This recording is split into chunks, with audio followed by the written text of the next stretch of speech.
Hey everyone, welcome back to another baseball rankings video. In today's video, I will be going through my rankings for the top 10 first basemen of the 2020 season. So make sure to leave a like on the video. I'll be going through more position rankings, so stay tuned for that and subscribe if you love baseball.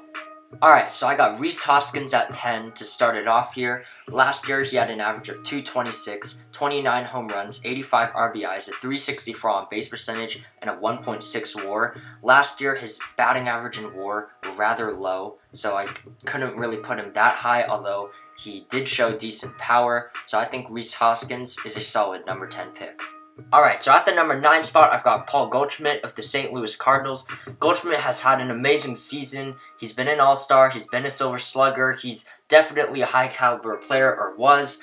I still think that he is a pretty good player, definitely above average first baseman, even though he wasn't as good as he used to be. So last year, Goldschmidt finished with an average of 260, 34 home runs, 97 RBIs, a 346 on base percentage, and a 2.4 WAR. So, I mean, those stats are pretty solid.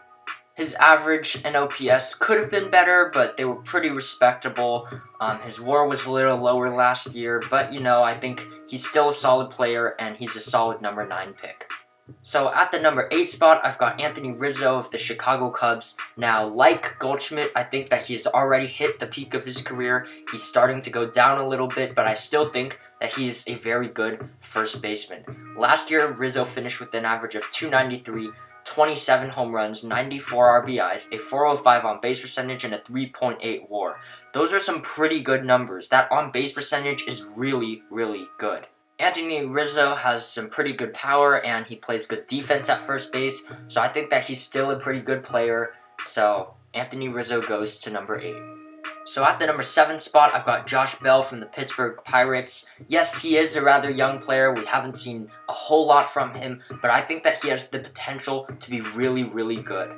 Last year, he had an average of 277, 37 home runs, 116 RBIs. He had a 367 on base percentage and a 2.7 WAR. His average was decent. He had good power, 116 RBIs. He drove in a bunch of runs.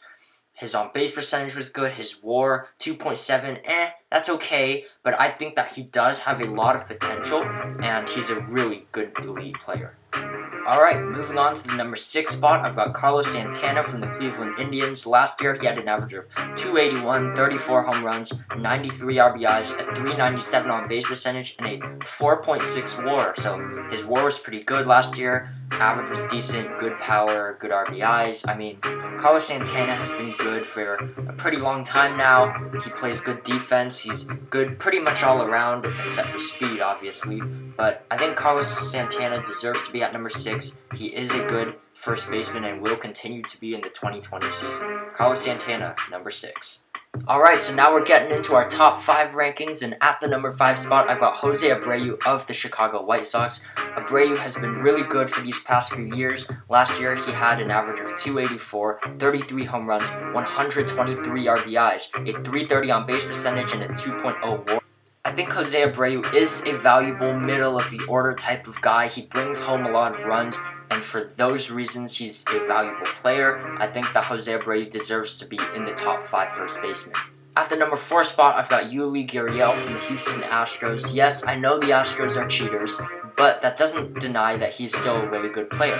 Last year, he had an average of 298, 31 home runs, 104 RBIs, 343 on base percentage, and a 3.9 WAR. His WAR was decent. His average, he's about 300.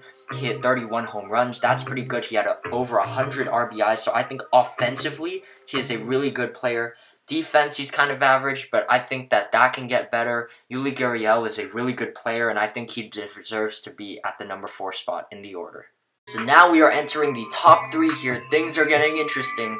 At the number 3 spot, starting it off, I've got Matt Olson from the Oakland Athletics. Olson last year had an average of 267, 36 home runs, 91 RBIs, a 351 on base percentage, and a 5.4 WAR. His WAR was pretty high. He had tons of home runs last year. He's a slugger. His defense there at first base is really good. I think that Matt Olson is pretty much good at everything. His classic 3-hitter in the order. I think Matt Olson is a really good player. The second best first baseman in baseball is Pete Alonso from the New York Mets. Alonso had a fantastic rookie season last year. He finished with a .260 average, 53 home runs, 120 RBIs, a .358 on base percentage, and a 5.2 WAR. He had tons of home runs, got lots of RBIs. I mean, this guy can really produce runs and hits at the plate, so I think he has a lot of value there. His defense is okay, so that could get better. Pete Alonso had an amazing rookie season. Now, some say that he is the top first baseman in all of baseball. Personally, I don't agree because we just saw his rookie season.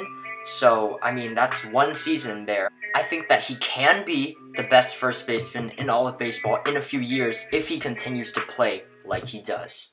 So now, the moment you've probably all been waiting for, the number 1 first baseman in the MLB right now is going to have to be Freddie Freeman from the Braves. Freeman had an average of .295 last year, 38 home runs, 121 RBIs, a .389 on base percentage, and a 4.0 WAR. Freddie Freeman is truly a stud. He has been good for a long time, always been like a 300 hitter. He's shown a lot of power. Last year he had 38 home runs. He can produce RBIs. Last year he had 221, so that's good. His WAR is good. His defense is good. Freddie Freeman has just been so good for so many years that, like, you could not possibly put him at any spot except number 1. Freddie Freeman, over the years, has had so many MVP type of years that it's really hard to ignore him. Freddie Freeman is underrated, but I think that he truly is the best first baseman. So that's going to wrap up my first baseman rankings. Thank you so much for tuning in to today's video. Leave a like on the video. That's what Francisco Lindor is telling you to do in the picture above. Hopefully you guys are doing well. I hope to see y'all back next time with my next video.